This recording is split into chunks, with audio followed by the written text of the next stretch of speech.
Hello students. आज की प्रश्नोत्तरी विशेष करके डेडिकेटेड है बाल विकास के ऊपर यानी कि चाइल्ड डेवलपमेंट के ऊपर। और आज हम लोग एक ही सीरीज़ के यानी कि वृद्धि तथा विकास के टॉपिक से ही जो है वो कुछ प्रश्नों को लेने का प्रयास करेंगे प्रश्नोत्तरी में। और मैं आपको बता दूँ ये आज के जो प्रश्न हैं चूँकि बाल विकास से संबंधित है, चाइल्ड डेवलपमेंट से संबंधित है, ग्रोथ एंड डेवलपमेंट से संबंधित है। तो जो ये प्रश्न हैं, ये प्रश्न ना सिर्फ़ गृह विज्ञान विषय के अंतर्गत बाल विकास वाले स्टूडेंट्स को बेनिफिट देंगे, बल्कि जितने भी विद्यार्थी हैं जो विभिन्न प्रतियोगी परीक्षाओं हेतु शिक्षक की तैयारी कर रहे हैं, टीचर्स की तैयारी कर रहे हैं, उनके लिए भी जहाँ पे भी साइकोलॉजी वाला सेक्शन उनके कोर्स में इन्वॉल्व है, अर्थात बाल मनोविज्ञान वाला यूनिट जो है यदि आपके सिलेबस में है, तो ये प्रश्न कहीं न कहीं आपके वहाँ उस पर्टिकुलर प्रतियोगी परीक्षा के लिए भी जो है लाभदायक होंगे। जैसे अगर आप स्कूल व्याख्याता आरपीएससी की तैयारी कर रहे हैं, तो आप इन प्रश्नों से लाभ ले सकते हैं। यदि आप रीट परीक्षा की तैयारी कर रहे हैं, तो आपके लिए ये प्रश्न लाभदायक होंगे। यदि आप उत्तर प्रदेश, हरियाणा, मध्य प्रदेश, उत्तराखंड, बिहार या किसी भी स्टेट में जो है पीजीटी, टीजीटी या फिर आप पीआरटी की तैयारी कर रहे हैं जहाँ पे साइकोलॉजी से संबंधित जो है वो प्रश्न पूछे जाते हैं, तो वहाँ पे भी आप इन प्रश्नों को अच्छे तरीके से सॉल्व करके इनका लाभ ले सकते हैं। तो ग्रोथ एंड डेवलपमेंट यानी कि वृद्धि और विकास टॉपिक से जो है आज के ये प्रश्न हैं। तो हम स्टार्ट करते हैं प्रश्नों को सॉल्व करना, प्रश्नों को देखना। देखिए जो सबसे पहला प्रश्न है, इस प्रश्न में कहा गया है, पूछा गया है, वृद्धि का अर्थ है। जो ग्रोथ होता है, ग्रोथ की मीनिंग क्या होती है? वृद्धि का अर्थ क्या होता है?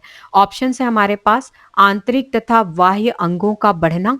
हम बाल विकास के संदर्भ में इन प्रश्नों को सॉल्व कर रहे हैं। किसी और संदर्भ में, किसी और परिप्रेक्ष्य में हमें इसको कनेक्ट नहीं करना है। आप केवल और केवल चाइल्ड साइकोलॉजी या फिर चाइल्ड डेवलपमेंट में ही जो है आप इस पर्टिकुलर पॉइंट को देखें। तो वृद्धि का अर्थ चाइल्ड डेवलपमेंट या चाइल्ड साइकोलॉजी के अंदर क्या होता है? आंतरिक तथा बाह्य अंगों का बढ़ना। दूसरा ऑप्शन है हमारे पास केवल बाह्य अंगों का बढ़ना। तीसरा ऑप्शन है केवल आंतरिक अंगों का बढ़ना और चौथा ऑप्शन है इनमें से कोई नहीं।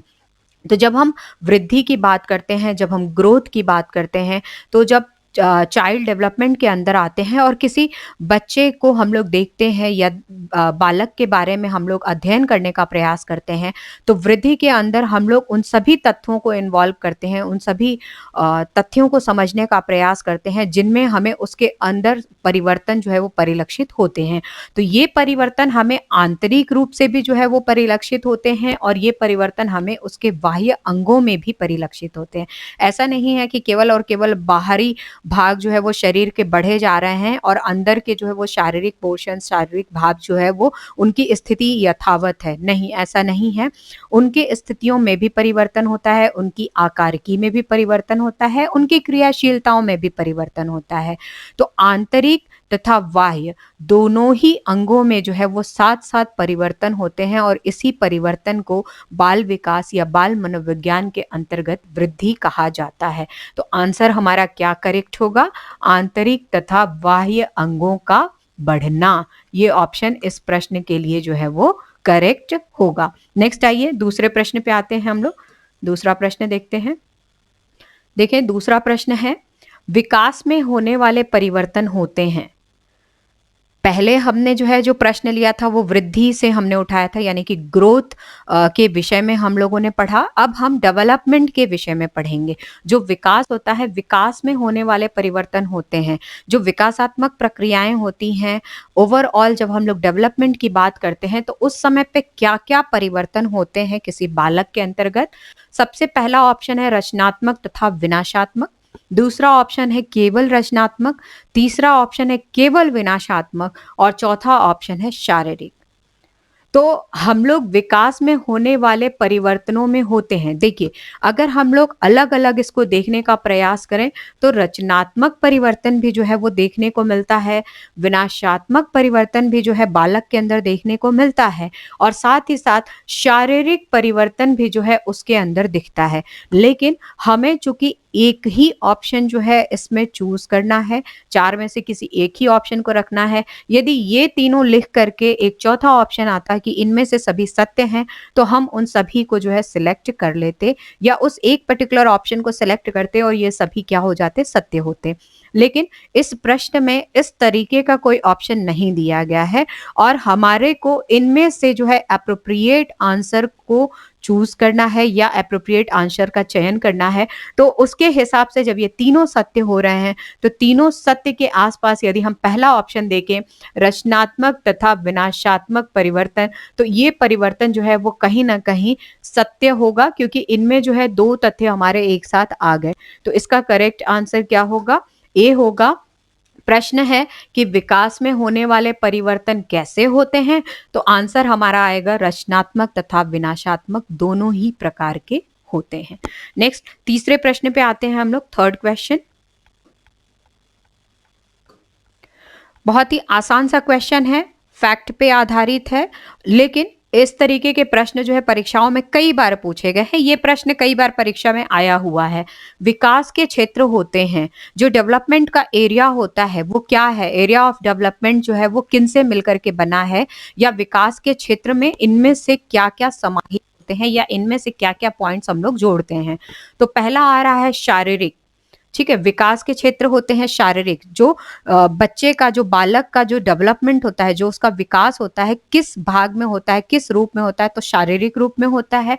ठीक है, उसका जो विकास है वो शारीरिक होता है, शारीरिक क्षेत्र में उसका विकास होता है।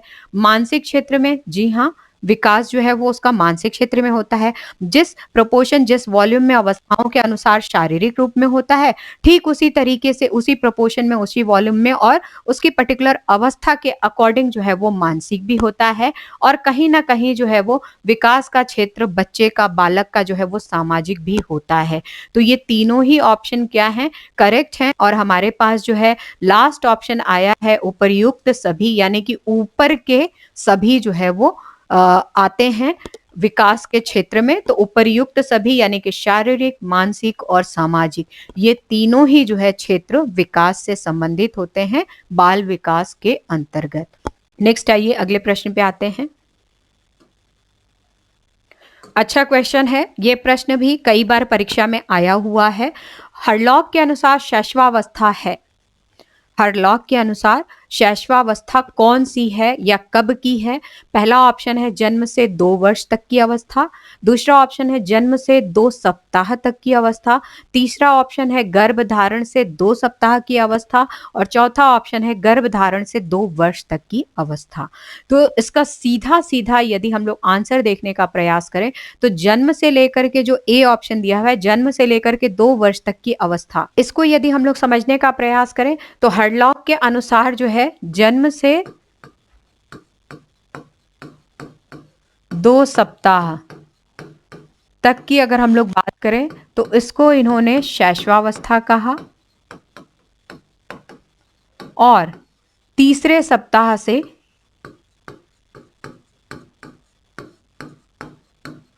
2 वर्ष की जो अवस्था है,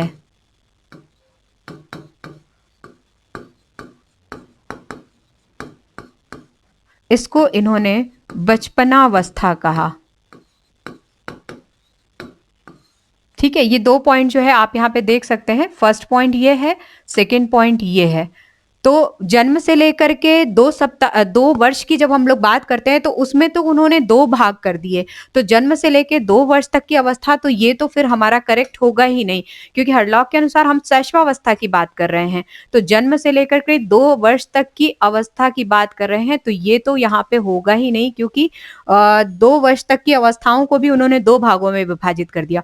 दूसरा ऑप्शन है जन्म से लेकर के 2 सप्ताह तक की अवस्था। तो यस, अभी हम लोगों ने देखा है कि जन्म से लेकर के 2 सप्ताह तक की अवस्था को शैशवावस्था उन्होंने कहा, और तीसरे सप्ताह से लेकर के 2 वर्ष तक की जो अवस्था है उसको उन्होंने बचपनावस्था के नाम से संबोधित किया। तीसरा ऑप्शन आते हैं गर्भधारण से 2 सप्ताह तक की अवस्था। तो यदि हम इस अवस्था को भी समझना चाहें, तो हरलॉक के अनुसार इसके 2 भाग वो विभाजित कर सकते हैं, या उनके अनुसार ये 2 भागों में जा सकता है।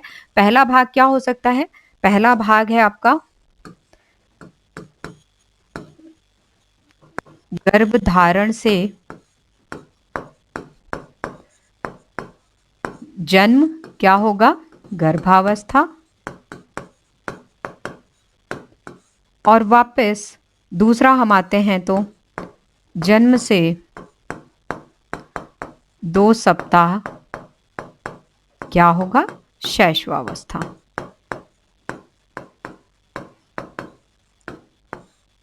ठीक है, तो 2 अवस्थाएं यहाँ पे आ रही हैं, तो ये ऑप्शन भी हमारा जो है वो सही नहीं होगा। तीसरा, गर्भधारण से 2 वर्ष तक की अवस्था, यदि इसको भी आप समझने का प्रयास करें तो यहाँ पे हम लोग जो है इसको 3 रूपों में देख सकते हैं। ये जो गर्भधारण से 2 वर्ष तक की अवस्था है, ये 3 पार्ट्स में जाएगी। सबसे पहले तो गर्भावस्था,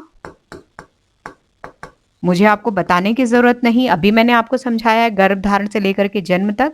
देन शैशवावस्था, अभी हम लोगों ने पढ़ा कि जन्म से लेकर के 2 सप्ताह तक की अवस्था। और तीसरा बचपनावस्था, जो तीसरे सप्ताह से आरंभ होकर के 2 वर्ष तक चलता है। तो चाहे हम एक एक ऑप्शन का एनालिसिस करके इस प्रश्न के उत्तर को ढूंढने का प्रयास करें, या फिर सीधा फैक्ट के ऊपर, यदि फैक्ट हमारा रेडी है और हमें पता है कि पर्टिकुलरली शैशवावस्था कब से कब तक होती है, तो हम सीधा भी जो है यहाँ पे इस प्रश्न का उत्तर दे सकते हैं। नहीं तो इस तरीके से हम लोग इसको खंडों में बांट करके एक एक ऑप्शन के हिसाब से इस प्रश्न का उत्तर दे सकते हैं। जन्म से 2 वर्ष तक नहीं हो सकता, क्योंकि इस बीच में जो है यहाँ पे आप देख रहे हैं 2 अवस्थाएं जो है वो आई हैं। दूसरा हम आते हैं जन्म से 2 सप्ताह तक की अवस्था, तो यस ये शैशवावस्था है। तीसरे में हम आते हैं गर्भधारण से लेकर के 2 सप्ताह तक, तो अगेन यहाँ पे भी 2 अवस्थाएं दिख रही हैं। गर्भधारण से 2 वर्ष तक की अवस्था में आते हैं, तो यहाँ पर 3 अवस्थाएं जो है वो विकास के क्रम में जो है वो देखा जाता है हरलॉक के अनुसार। तो इस हिसाब से जो हमारा ऑप्शन है वो बी क्या होगा? करेक्ट होगा इस प्रश्न के लिए। नेक्स्ट आइए अगला प्रश्न। विकास की प्रक्रिया के मुख्य रूप हैं। जो विकास हैं उनके जो डेवलपमेंट के जो प्रोसेस होते हैं, बेसिकली जो डेवलपमेंटल प्रोसेस हैं उनके मुख्य रूप क्या होते हैं, यानी कि उनके मुख्य रूप क्या होते हैं। ऑप्शंस में आते हैं हम लोग। ए, आकार एवं अनुपात में परिवर्तन, जो साइज है, साइज और साइज के अकॉर्डिंग जो प्रोपोर्शंस हैं उन प्रोपोर्शंस में चेंजेस आना। ठीक है। बी, पुरानी रूपरेखा में परिवर्तन, जो हमारी पुरानी रूपरेखाएं चली आ रही हैं उनमें भी किसी तरीके का परिवर्तन। नए गुणों की प्राप्ति, विभिन्न प्रकार से जितने भी नवीनतम गुण हैं जब बच्चा उसकी प्राप्ति करता है तो वो। और डी ऑप्शन आ रहा है उपर्युक्त सभी। तो यहाँ पे हम एक एक ऑप्शन की बात करते हैं। विकास की प्रक्रिया के मुख्य रूप हैं, जो विकास की प्रक्रियाएं हैं बालक के अंदर, उनमें आकार और अनुपात में परिवर्तन आता है। जी हाँ, बिल्कुल आपने पढ़ा है इस चीज को कि विकासात्मक जो प्रक्रियाएं होती हैं उनमें जो बालक है उसका जो आकार है और उसके आकार के जो विकास के जो अनुपात हैं उनमें क्या होता है? परिवर्तन आता है। पुरानी रूपरेखा में परिवर्तन, जो ट्रेडिशनल या ओल्ड जो उसका पैटर्न होता है, उन पैटर्न्स में भी कहीं ना कहीं समय के हिसाब से आकार के अनुसार और उसके अनुपात के अनुसार परिवर्तन देखा जाता है, और आगे चल के विभिन्न अवस्थाओं के अनुसार भी ये परिवर्तन होते रहते हैं। नए गुणों की प्राप्ति, अलग अलग आयु वर्ग में जैसे बच्चा बढ़ता रहता है, जिस प्रकार से जो है वो अपने वृद्धि और विकास की तरफ अग्रसर होता है, उस वृद्धि और विकास की प्रक्रियाएं में विभिन्न प्रकार के जो है नए नए गुणों को जो है वो सीखता है, प्राप्त करता है और उनका प्रयोग भी करता है। तो प्रश्न है विकास की प्रक्रिया के मुख्य रूप हैं, तो यहाँ पे डी ऑप्शन जो है वो इस प्रश्न के लिए करेक्ट होगा। ये सभी जो है वो प्रक्रिया के मुख्य रूप होते हैं। इस प्रकार से आज की प्रश्नोत्तरी में बाल विकास से संबंधित कुछ 5 प्रश्नों को जी हाँ बिल्कुल 5 प्रश्नों को हम लोगों ने सॉल्व करने का प्रयास किया, उनके सही आंसर्स को जानने का प्रयास किया। इसी तरीके से जो है वो प्रश्नों की श्रृंखलाएं लेकर के समय समय पर मैं आपके बीच में आती रहूंगी, और विभिन्न परीक्षाओं के जो है वो तिथियों की घोषणा आपके सामने आती जा रही हैं, होती जा रही हैं, और तिथियां चूंकि निर्धारित हो चुकी हैं, लमसम आपको पता है कि लगभग इस तिथि तक, इस समय तक आपकी परीक्षाएं संभावित हो सकती हैं। तो अब आप अपनी तैयारी को थोड़ा सा स्ट्रॉन्ग कीजिए कीजिए। थोड़ी-सी जो शिथिलताएँ आपके शरीर के अंदर थीं, आपके मस्तिष्क के अंदर थीं, अब थोड़ा-सा उनसे निकल कर के उनको स्फूर्तिवान बनाने की आवश्यकता है। तो आप उनको स्फूर्तिवान बनाएँ और अच्छी नई ऊर्जा, नए साहस और नए उत्साह के साथ जो है आप अपने अध्ययन को आरंभ करें। किसी भी तरह की कोई समस्या यदि आपको पढ़ाई से संबंधित, आपकी प्रतियोगी परीक्षा से संबंधित आती है, तो आप बेहिचक मुझे इस नंबर पे कॉल कीजिए और किसी भी तरीके की समस्या के लिए मैं हमेशा आप लोगों के तैयार हूँ, उसको सॉल्व करने के लिए। यदि पढ़ाई से रिलेटेड कोई प्रॉब्लम है, आपके कोर्स से रिलेटेड कोई प्रॉब्लम है, किसी मटेरियल से रिलेटेड कोई प्रॉब्लम है, तो आप ज़रूर मुझसे संपर्क कर सकते हैं। आगे फिर मैं इसी तरीके के प्रश्नों को लेकर आती रहूँगी। तब तक के लिए स्वस्थ रहिए, मस्त रहिए और ज़बरदस्त रहिए। Thank you so much.